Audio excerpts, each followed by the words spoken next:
Hi there, Becky here from 168 Fitness. So last week I was motivating you to get started with some of these winter fitness goals that are going to hopefully help you to feel good, feel more energized, hopefully help you to beat some of these winter bugs and colds and things that are going around.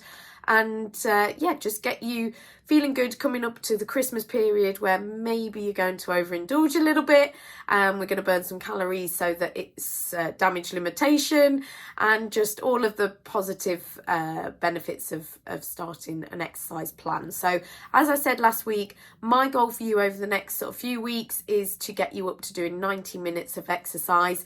But for now, I was focusing on getting you started. So hopefully last week you made that first step, and I said to decide what you're going to do, because we need to get the brain in gear first, and then to book in, commit to whatever it is that you decide you're going to do, and then to do it, at least just the once.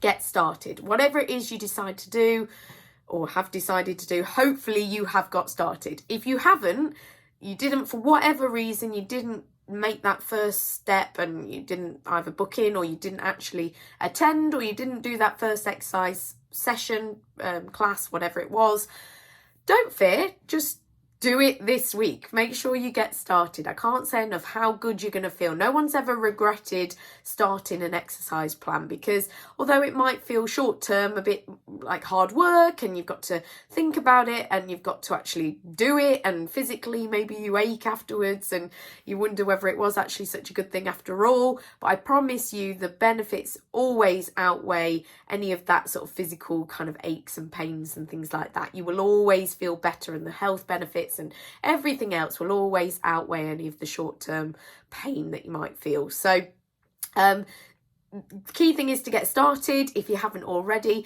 But if you did get started last week, then fantastic. Well done for taking that first step and actually getting started. It doesn't matter how much you did, whether it was 15 minutes, 20 minutes, 30 minutes or longer, or whatever you did.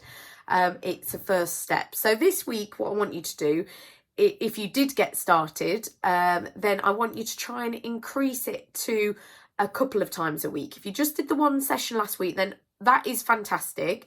But we want to try and increase that to 2 sessions. So and they can be sort of 2 lots of 30 minutes. It doesn't need to be an hour every time. It certainly doesn't need to be any longer than an hour each time, unless you're doing something sort of steady that you would feel quite comfortable doing longer. So for example, if you've got a dog, or you borrow someone's dog and you go for a long walk, and actually it takes sort of an hour and 20 minutes, hour and 30 minutes, then that's fine. But really, we want to be doing sort of 30 minutes and spreading a couple of sessions out across the week. Now, obviously 3 is great, because then we're already hitting that target, hopefully, of 90 minutes per week. But 2 is absolutely fantastic. If we're starting with 1 last week and then we do 2 this week, then that's progress already. So we're looking to do about an hour's of exercise activity this week, whether that's 3 lots of 20 minutes or 2 lots of 30 minutes. That's good. But just try and fit it in where you can. Well, actually, don't just try, make sure you do. That's the key thing. And that's where I guess a PT comes in, is that I am understanding with clients of why they can't do things, but equally I know when to apply the pressure of, well, can you do it before work? Can you do it after work? Can you do it in your lunch break? Where can you make that time? Like, you might have kids, you might have a full-time job, you might have elderly parents, or someone who needs your help elsewhere, or whatever it is, the reasons why they are struggling to do the exercise sessions, activities.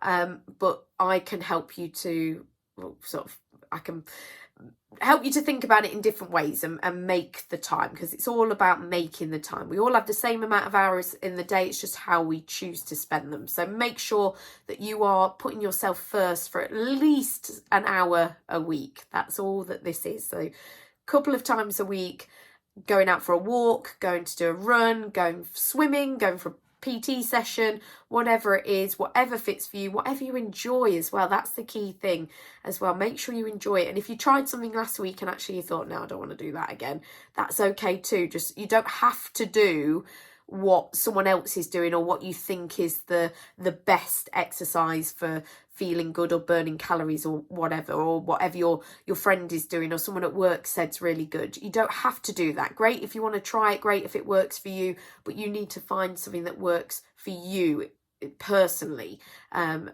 then hopefully that's going to help you to stick with it. So if you need any help with getting started, please do drop me a message. I'd love to discuss personal training with you or classes or whatever I can do to help.